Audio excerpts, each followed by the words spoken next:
They banned me from the villa. The message sat on my screen like a verdict. Terse, parental, immaculately polite in its cruelty. Given recent events, we think it's best if you don't come until this is resolved. Mom. 10 minutes later, my pen hit the last line on a bank document that said simply, "Sold. Bella Cove Resort. Every parcel, every dock, every tile of marble on that grand staircase." The ink hadn't dried before I felt the correct mix of vertigo and calm. They had tried to exclude me from a place. I had just acquired the whole address. I don't tell you this because I wanted to be dramatic. I tell you because that text was the catalyst. It made a private rupture public, and when family loyalty came wrapped in exclusion rather than accountability, it was obvious how the rest had to proceed. 2 years before that day, a handful of donors started asking hard questions about money raised in the family's name for children's clinics. I found ledgers that didn't match deposit slips and invoices that looked more like fiction than records. The discrepancy led me to Uncle Robert. It's never comfortable to point a finger at someone who's been your mentor, someone who brought you into the room where deals were made and names were forged into reputations. But the more I checked, the less plausible his explanations became. There were transfers lined up like breadcrumb trails, and the most obvious trail led back to accounts labeled with the charity's name. I did the only thing that mattered, what I could live with. I documented, I reported. I handed everything to Kate, the lawyer who has an affinity for thick folders and a steadier jaw than I thought possible. She said, "We'll do this properly." Miss Reynolds, my assistant, learned how to fold courage into envelopes and prepare the notices we would need if the rescue included buying the roof over their heads. The first stretch of the plan was almost banal. Email chains, escrow windows, signatures couriered across state lines. The small procedural work of buying an entire resort is, in reality, a series of small, patient refusals to be deterred. I learned to love the rhythm of it. Calls with Kate at 7 a.m., flights scheduled for the least expected times, Miss Reynolds lining up notifications with a kind of mute precision. My role was less about theatrics and more about persistence. If you want to change what a place is used for, you have to own the place or get someone to change it for you. I chose ownership. I made no secret of my intention to repurpose the villa my family had claimed as their private retreat. It felt right and proportional. The villa had been meant to shelter a privileged few. It would become shelter for children robbed of medical care by the very embezzlement I had exposed. There was a moral symmetry in that, a redistribution of privilege without spectacle. Kate drew up the contracts with clear, enforceable clauses. Strict ethical conduct for staff and contractors, background checks for on-site personnel, and formal agreements to prioritize medical and therapeutic programming for kids impacted by the misappropriated funds. That said, I was not interested in humiliation.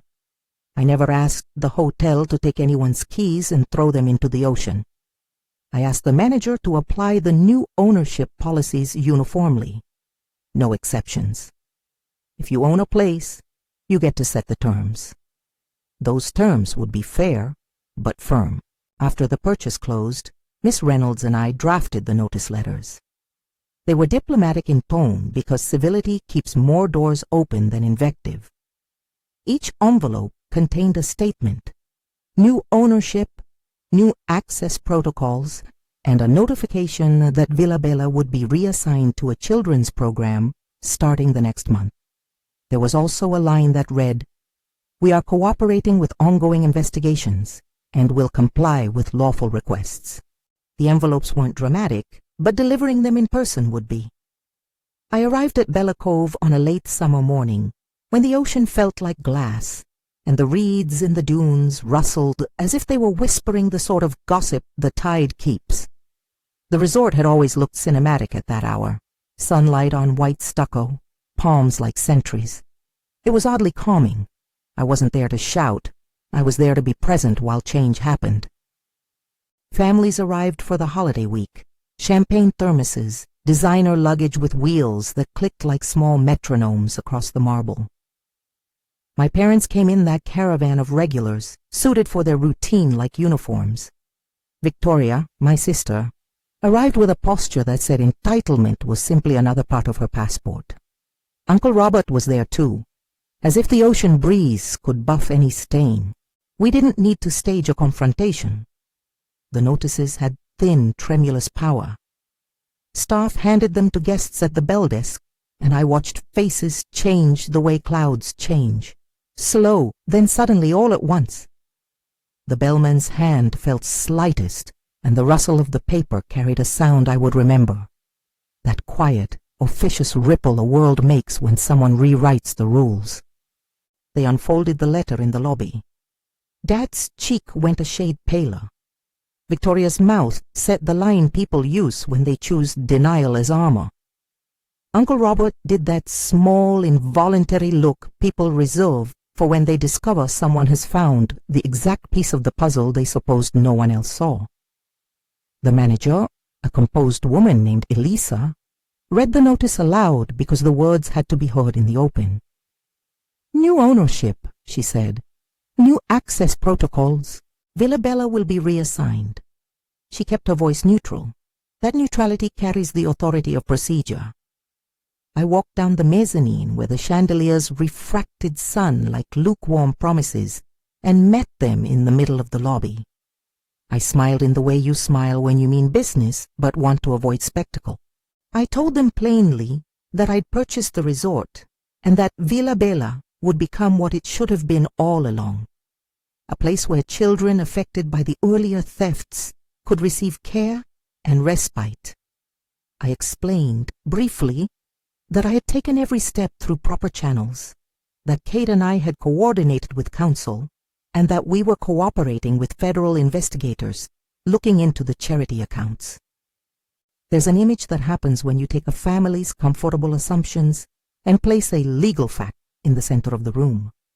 The colors in their faces change, but not all of them to the same shade. Dad wanted to argue about motive. Victoria argued about timing. Uncle Robert tried to smile an explanation he had used in boardrooms for decades, plausible deniability dressed as charm. The manager, calm, practical, thanked me for making the transition orderly and handed them a packet. Reassignment agreements, a timeline for Villa Bella's conversion, information about alternative accommodations for the duration of the resort's new programming. The packet was not a bludgeon. It was a set of functional documents that made the change real. The moment that required dignity, I tried to be the one who offered it. I said quietly, "This isn't a punitive thing. It's a corrective. The kids who were hurt by what happened, by missing clinics, by diverted funds, need space, privacy, and specialized staff. Villa Bella is well suited for that. It will do more good in the next year than it ever did as a symbol." That line landed differently with everyone. For some it was accusation. For others, it was truth finally named. Public accountability followed private hassle. The FBI, neutral, methodical, opened an investigation. I cooperated. I handed over the documents and my phone, with passwords and labels and an index. Uncle Robert was placed under restricted movement pending legal processes. His world contracted to a handful of rooms, one of which was the place where he'd made those fiscal decisions. I never wanted his humiliation. I wanted the facts to lead to fair consequences. The procedures, not my desire, shaped what came next. What felt less like victory and more like work were the weeks after the handover. Villa Bella's sumptuousness had to be reconciled with its new purpose. We repurposed rooms with careful hands. A drawing room became a therapy suite. 3 bedrooms were converted into family respite spaces. A former cocktail bar was transformed into a learning nook with tablets and art supplies. The private beach, once the preserve of sunbathers and cocktail waiters, became a safe, staffed place for movement therapy and sand play. Contractors who had once installed marble bathtubs now built accessible ramps and sensory gardens. We hired pediatric therapists, nurses, educators. We trained housekeepers on trauma-informed care. There's a particular sound that will stay with me: children's laughter. I had imagined it, but imagining and hearing are not the same. The first morning a group of kids arrived, children who had missed treatments, children whose families had been promised help they never received.